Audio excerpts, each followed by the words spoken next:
Τέλη του Σεπτέμβρη, ο ύπατος αρμοστής του ΟΗΕ για τους πρόσφυγες χαρακτήρισε για πρώτη φορά την κατάσταση σε μια ευρωπαϊκή χώρα, χρησιμοποιώντας τον όρο ανθρωπιστική κρίση. Αυτή είναι περιπτώσεις που χειρίζομαι. Αφγανοί πρόσφυγες, Χαζαρά, μία από τις πιο ταλαιπωρημένες εθνότητες. Οι συνθήκες στις οποίες αυτοί οι άνθρωποι μπαίνουν μέσα στην Ευρώπη και κρατούνται και μετά από την κράτησή τους διαβιώνουν, θεωρούνται νομικά απάνθρωπες και ξεφτυλιστικές και απαγορεύονται από το άρθρο 3 της Ευρωπαϊκής Σύμβασης των Δικαιωμάτων του Ανθρώπου, την οποία θα λέω εσδά από εδώ και πέρα, γιατί θα την πω κάποιες φορές. Εδώ βλέπουμε κάποιες οικογένειες. Είναι ένα ακτιβιστικό πρόγραμμα για το οποίο θα σας πω σε λίγο. Να σας εισαγάγω λοιπόν εγώ κάπως όσο μπορώ στο θέμα. Η Ευρώπη είναι προορισμός για τους πρόσφυγες, ακριβώς γιατί, είναι πόλος έλξης δηλαδή, ακριβώς γιατί τους εγγυάται με την νομοθεσία της, με τις διεθνείς της δεσμεύσεις, συγκεκριμένα δικαιώματα.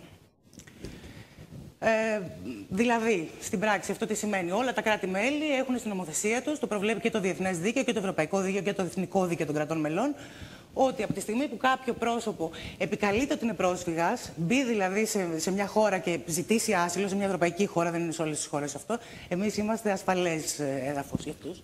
Από τη στιγμή λοιπόν που θα μπει μέσα στη χώρα, οφείλει και ζητήσει άσυλο, οφείλει αυτό το κράτος να τους παράσχει τις λεγόμενες συνθήκες υποδοχής, οι οποίες περιλαμβάνουν στέγαση, σύτηση, ένδυση, πρόσβαση στην υγεία, πρόσβαση στην εκπαίδευση, πρόσβαση στην αγορά εργασίας, διερμηνία, νομική βοήθεια, δεν ξέρω αν ξεχνάω κάτι, αλλά εν πάση περιπτώσει όλο αυτό το πακέτο είναι οι συνθήκες υποδοχής, τις οποίες δεσμεύεται ένα κράτος να παράσχει στον πρόσφυγα που μπαίνει στο έδαφος του και ζητάει άσυλο. Και αυτό όχι αν αναγνωριστεί σαν πρόσφυγας, αλλά από τη στιγμή που θα υποβάλει το αντίστοιχο αίτημα. Στην Ελλάδα, αυτά τα πράγματα, εκτός από τη σφαίρα της νομοθεσίας, υπάρχουν και στη σφαίρα της φαντασίας μόνο. Όπως καταλαβαίνετε, δεν υπάρχει περίπτωση κάτι τέτοιο να γίνει εδώ. Για να σας το πω πιο συγκεκριμένα, έχουμε 900 θέσεις υποδοχής, 900 ας πούμε κρεβάτια, και οι πρόσφυγες αυτή τη στιγμή που έχουν υποβάλει αίτημα ασύλου, το backlog ας πούμε το λεγόμενο, είναι 55.000.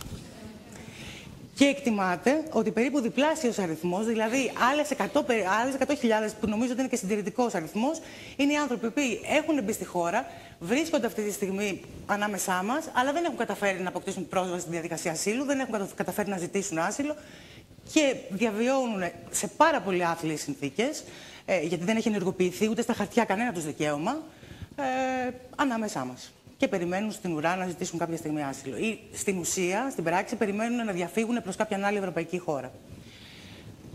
Αυτή λοιπόν είναι η κατάσταση. Το οξύμορο όμως, και αυτό για το οποίο θέλω να σας μιλήσω σήμερα, είναι ότι η Ελλάδα σήμερα διαχειρίζεται το 90% της προσφυγιάς της Ευρώπης.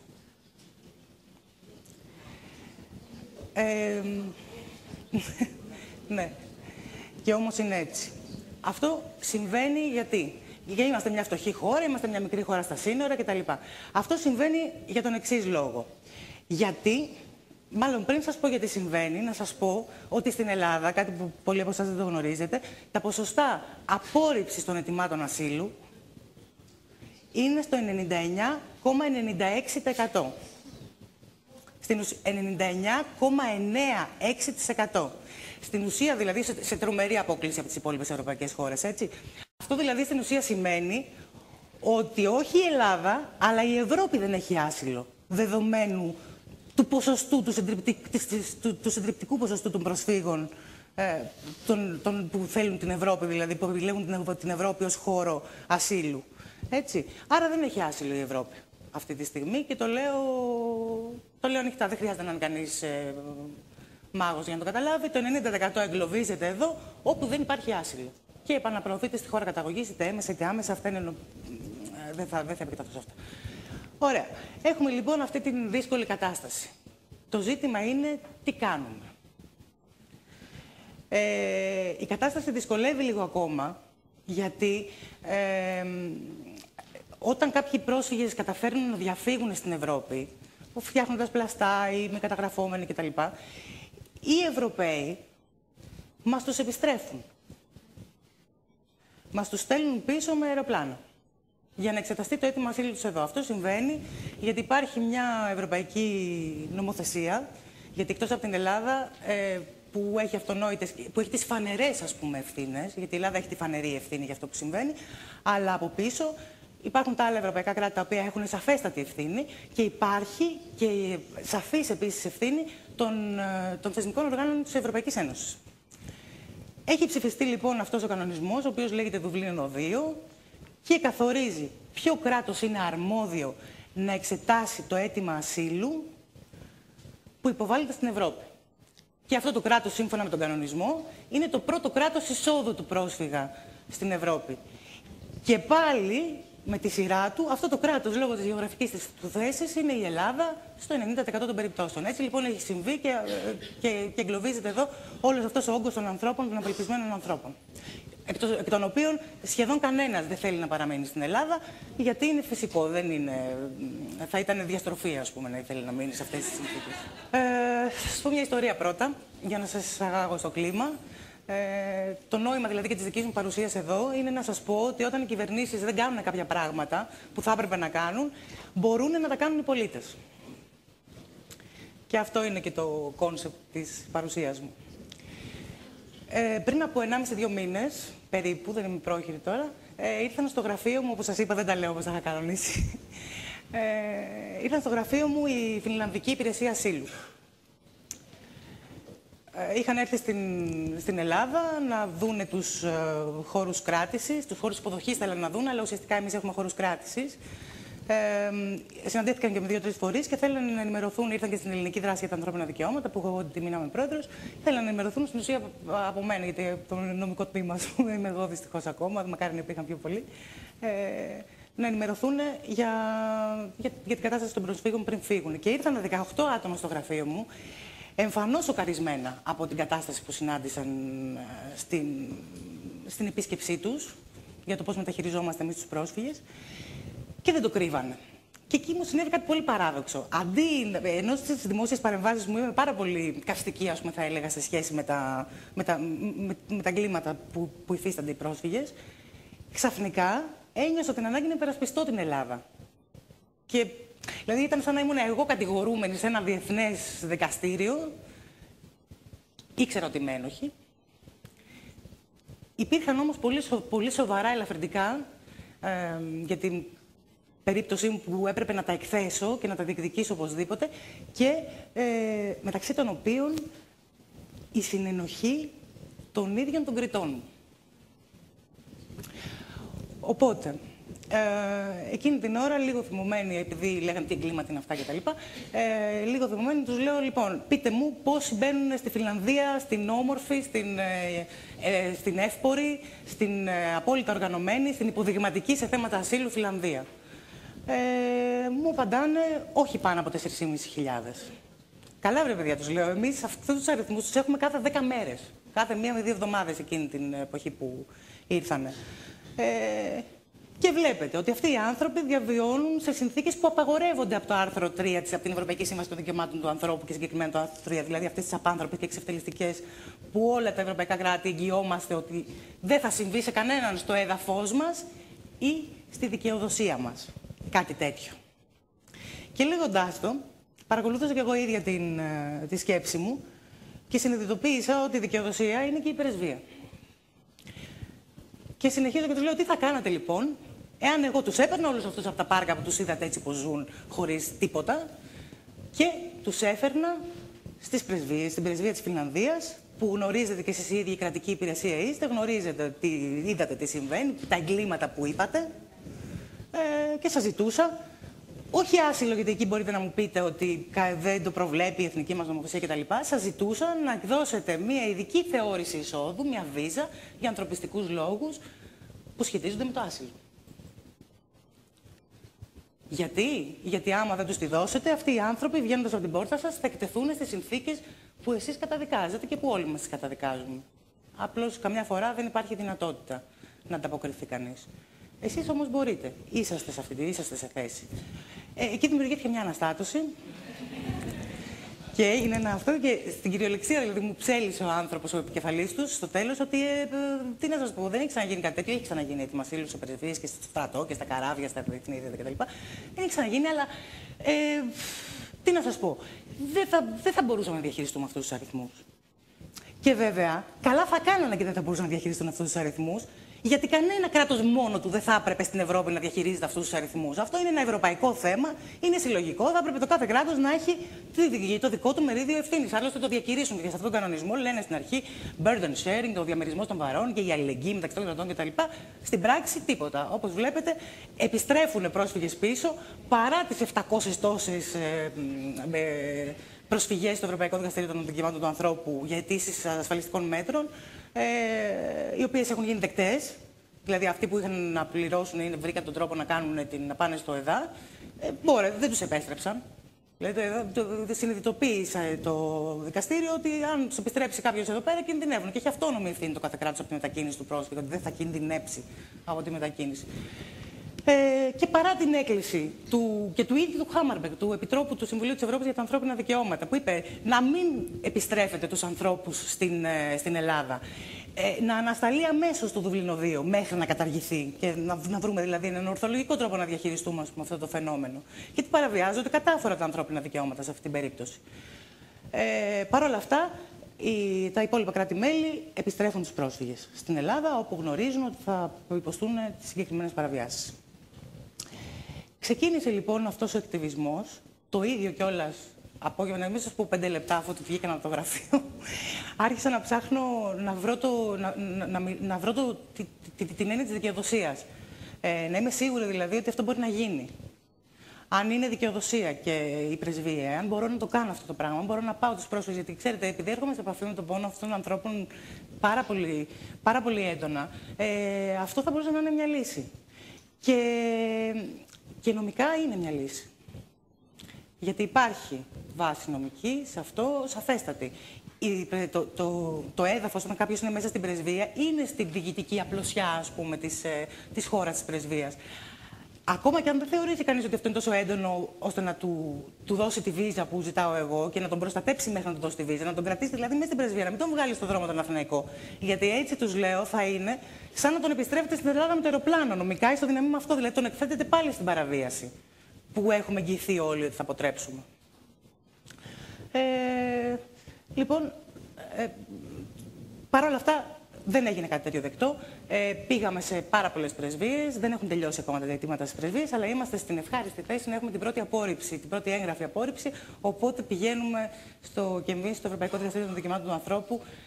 Αυτή τη φορά, και γι' αυτό είναι το ενδιαφέρον, όχι μόνο κατά της Ελλάδας, βέβαια είναι σαφής η ευθύνη της Ελλάδας, γιατί επειδή η Ελλάδα παραβιάζει το άλλο κράτος, αλλά είναι και κατά του άλλου κράτους. Έτσι, λίγο να έρθουμε πιο κοντά στην ειλικρίνεια. Λίγο πιο κοντά στις ευθύνες μας. Όλοι οι Ευρωπαίοι. Λοιπόν, δεν είναι ακόμα τελειωμένο. Αυτές τις φωτογραφίες που είδατε και που ίσως θα ήθελα να ξαναβλέπετε είναι 24 οικογένειες προσφύγων, τις οποίες είναι χαρακτηριστικές περιπτώσεις προσφύγων, είναι εθνοτικά από τις πιο ευάλωτες φυλές στον πλανήτη. Είναι όλες με παιδιά, 23 οικογένειες είναι με παιδιά, ο ένας είναι ανήλικος, ο οποίος βιάζεται και κάθε 2-3 φορές την εβδομάδα, κάθε τόσο δηλαδή, βιάζεται στο πάρκο που διαμένει. Αυτά είναι τα παιδάκια μας που θα πάμε και μας τα βγάλαν έξω οι πρεσβείες, δηλαδή δεν μας έτυχε ακόμα πρεσβεία. Όχι ότι το περιμέναμε, να σας πω την αλήθεια, δεν το περιμέναμε φυσικά, γιατί είναι μια κίνηση με διπλωματική σημασία αυτή. Αλλά παρόλα αυτά θα μπορούσαν έστω και off the record κάποιος εκεί να τους προστατέψει. Όχι, τους βγάλανε πάλι πίσω και έχουμε και την αρνητική απάντηση ήδη, περιμένουμε κι άλλες. Σε κάθε τέτοια αρνητική απάντηση θα πηγαίνουμε στο Ευρωπαϊκό Δικαστήριο, θα πηγαίνουμε στο Στρασβούργο και ό,τι και να γίνει, αυτή είναι μια κατάσταση η οποία ίσως ευαισθητοποιήσει και ίσως φέρει και μπροστά στις ευθύνες κάποιους. Παράλληλα όμως, να πω λίγο για αυτούς τους ανθρώπους,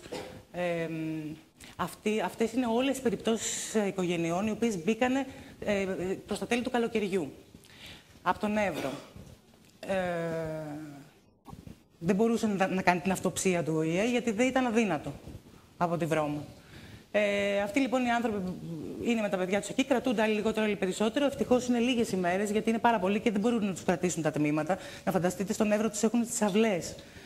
Τώρα που είναι το κρύο, δεν ξέρω τι θα γίνει. Παραβιάζονται, αυτό έχει και ένα ενδιαφέρον. Παραβιάζονται και τα δικαιώματα των αστυνομικών, έτσι.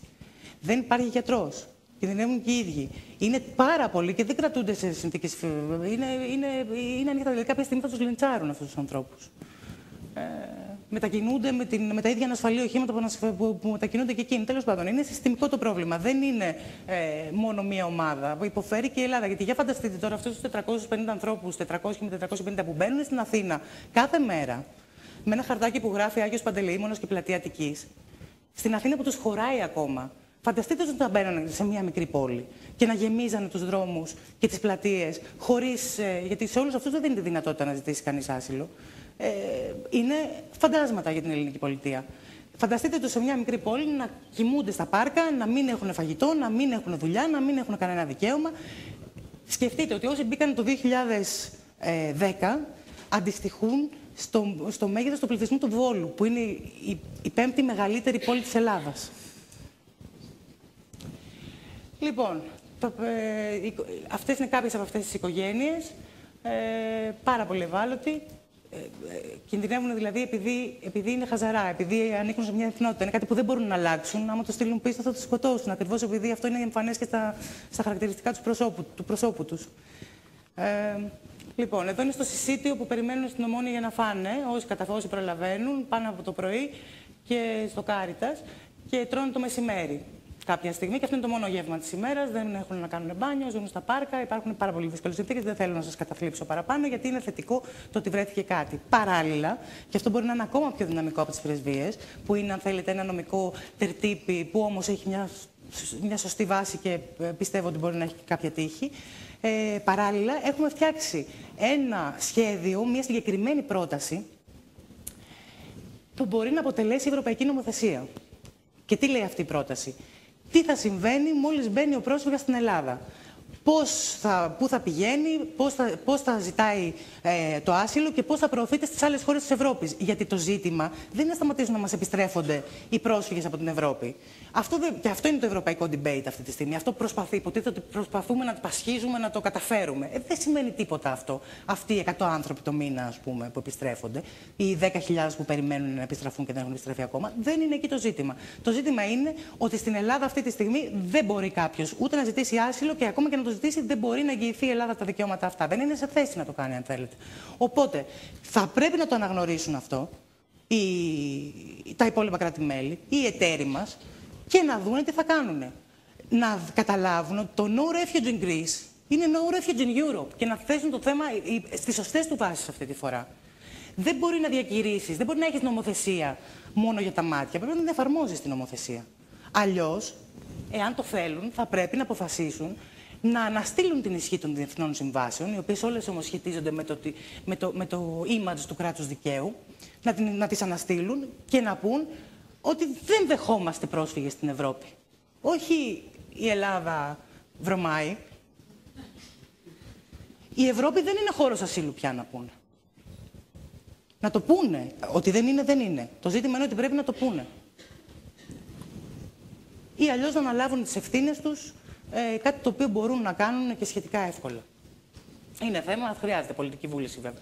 Στο θέμα λοιπόν της πολιτικής βούλησης και στην πρόταση που έχουμε συντάξει, η οποία είναι σαν μια μικρή νομοθεσία, συγκεκριμένη του τι θα συμβαίνει όταν μπαίνει ο πρόσφυγας και το πώς θα πηγαίνει στην Ευρώπη, αντί να μας στέλνουν τα αεροπλάνα με τους πρόσφυγες στην Ελλάδα, με το που μπαίνουν στην Ελλάδα, να διαλέγουν οι ίδιοι σε ποιο χώρο, αφού θα είναι στο ευρωπαϊκό έδαφος, να διαλέγουν οι ίδιοι σε ποια χώρα θέλουν να πάνε. Και ο μόνος λόγος για τον οποίο θα μπορεί να αρνηθεί η συγκεκριμένη χώρα θα είναι η πραγματική πλήρωση των θέσεων, σε σημείο που να κινδυνεύουν τα δικαιώματα του πρόσφυγα. Οπότε, αυτό είναι ένα νέο μοντέλο, με μια άλλη θέαση των πραγμάτων και θα δώσει άμεσα λύση στα πράγματα. Εδώ έχει ένα ενδιαφέρον. Το πώς η κοινωνία των πολιτών μπορεί να συναντηθεί και τι μαγικό μπορεί να δημιουργηθεί μέσα από αυτή τη συνάντηση των πολιτών με την κοινωνία της πληροφορίας. Γιατί έτσι όπως είναι οι συνθήκες πλέον με τα κοινωνικά δίκτυα, τα έξυπνα κοινωνικά δίκτυα και το διαδίκτυο, Αυτό θα μπορούσε να σημαίνει μια τέτοια πρόταση όπως αυτή που καθίσαμε και συντάξαμε κάποιοι άνθρωποι. Θα μπορούσε και ένας ακόμα επιστήμονας να καταθέσει τον χρόνο του και να πει ότι εγώ θα δώσω λύση. Μόνος μου. Θα το κάνω. Μπορώ. Ακόμα και αυτό μπορεί να μετατραπεί σε ευρωπαϊκή νομοθεσία, σε πρόταση, νομοθετική πρωτοβουλία των πολιτών λέγεται, σε πρόταση προς τα θεσμικά όργανα της Ευρωπαϊκής Ένωσης μέσα σε μερικές ώρες. Χρειάζεται μόνο 1 εκατομμύριο ψήφους, υπογραφές, από ικανό αριθμό κρατών μελών. Αυτό σε ευρωπαϊκό επίπεδο, όπως καταλαβαίνετε, είναι πάρα πολύ λίγο.